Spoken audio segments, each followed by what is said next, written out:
Welcome to Jas simple cooking. இன்றைக்கி நம்ம பார்க்க போகிற ரெசிபி முருங்கைக்காய் தக்காளி குழம்பு. வீடியோக்குள்ளே போகிறதுக்கு முன்னாடி இந்த வீடியோ உங்களுக்கு பிடிச்சிருந்தா லைக் பண்ணுங்கள், ஷேர் பண்ணுங்கள், கமெண்ட் பண்ணுங்கள் அண்ட் சப்ஸ்கிரைப் பண்ணுங்கள். பக்கத்தில் இருக்கிற பெல் ஐக்கானை ப்ரெஸ் பண்ணி அதில் ஆளுங்கிற ஆப்ஷனை கிளிக் பண்ணிக்கோங்க. அப்போ தான் நான் போடுற வீடியோஸ் உங்களுக்கு நோட்டிஃபிகேஷனாக கிடைக்கும். வாங்க முருங்கைக்காய் தக்காளி குழம்பு எப்படி பண்ணுறதுன்னு பார்க்கலாம்.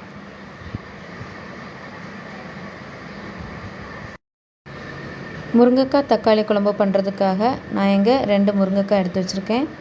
2 தக்காளி, 4 பச்சை மிளகாய், 12 போல் சின்ன வெங்காயம். சின்ன வெங்காயம் சின்னதாக கட் பண்ணியிருக்கேன். முருங்கைக்காய் இப்படி 2ஆக கட் பண்ணியிருக்கேன்.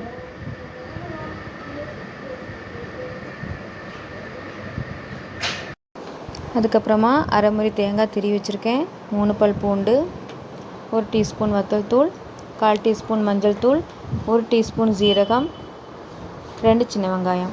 இதெல்லாம் ஒரு மிக்ஸி ஜாரில் போட்டு தண்ணி சேர்த்து நல்லா அரைச்சி எடுத்துக்குவோம். நான் அரைச்சி எடுத்துட்டேன். இப்போ ஒரு சைடில் வச்சுக்குவோம். அதுக்கப்புறமா ஸ்டவ் ஆன் பண்ணி ஒரு கடாயை வச்சுப்போம். அதில் 1 டேபிள் ஸ்பூன் போல் எண்ணெய் சேர்த்துக்குவோம்.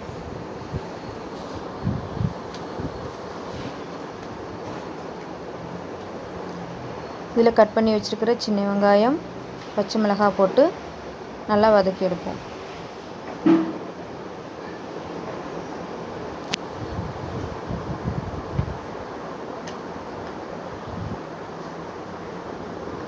வெங்காயம் கொஞ்சம் வதங்கினதுக்கப்புறமா கட் பண்ணி வச்சுருக்கிற தக்காளியை சேர்ப்போம்.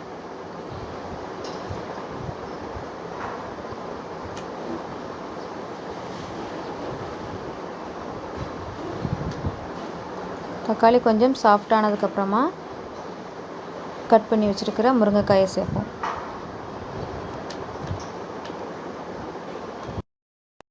முருங்கைக்காய் சேர்த்து 1 நிமிஷம் வதக்குவோம்.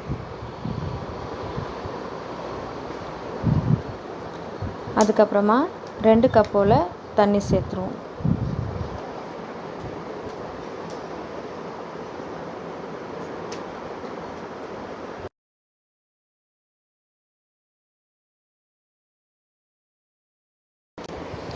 அதுக்கப்புறமா இதில் 1/4 டீஸ்பூன் போல் மஞ்சள் தூள் சேர்ப்போம்.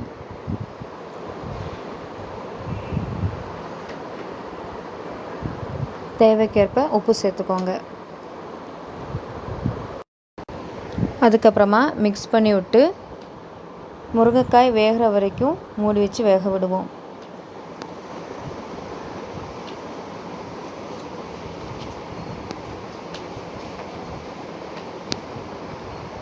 இப்போ ஒரு 10 நிமிஷம் போல் ஆயிருக்கு.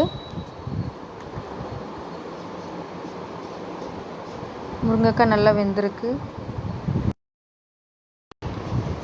அதுக்கப்புறமா நம்ம அரைச்சி வச்சுருக்கிற தேங்காவை இதில் சேர்ப்போம். நல்லா மிக்ஸ் பண்ணி விட்டுக்கோங்க. அதுக்கப்புறமா 2 கப் போல் தண்ணி சேர்த்துக்கோங்க.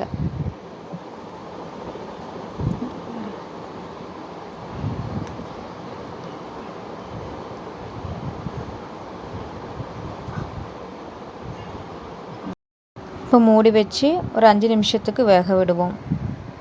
இப்போ 5 நிமிஷம் போல் ஆயிருக்கு. இப்போ உப்பு சரியாக இருக்கான்னு செக் பண்ணிக்கோங்க. உப்பு கம்மியாக இருந்தால் உப்பு சேர்த்துக்கோங்க.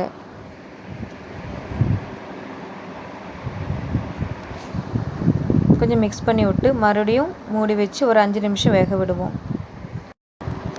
இப்போ 5 நிமிஷம் போல் ஆயிருக்கு. இப்போ குழம்பு கொஞ்சம் திக்காக வந்திருக்கு. இப்போ நாம் இதை சைடில் எடுத்து வச்சுக்குவோம். இப்போ குழம்ப தாளிச்சிடலாம். அதுக்காக ஒரு சின்ன கடாய் எடுத்து வச்சுக்கோங்க.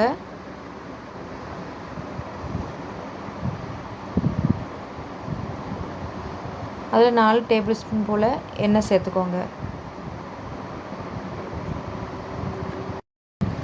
எண்ணெய் சூடான உடனே அரை டீஸ்பூன் போல் கடுகு சேர்த்துக்கோங்க.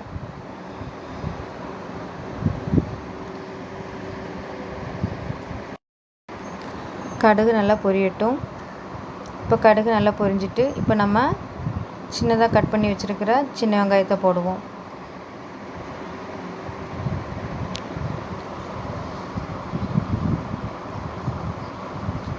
ரெண்டு வத்தல் எடுத்திருக்கேன், அது கட் பண்ணி போட்டுக்கிடுவோம். அதுக்கப்புறமா கருவேப்பிலை சேர்த்துக்குவோம். வெங்காயம் கொஞ்சம் ப்ரௌன் நிறமானதுக்கப்புறமா நம்ம இதை குழம்புல சேர்த்துக்குவோம். அவ்வளோதான், முருங்கைக்காய் தக்காளி குழம்பு ரெடி ஆயிட்டு. வீட்டில் செஞ்சு பார்த்துட்டு எப்படி இருந்துச்சுன்னு கமெண்ட்ஸில் எனக்கு சொல்லுங்கள். Please subscribe and thanks for watching.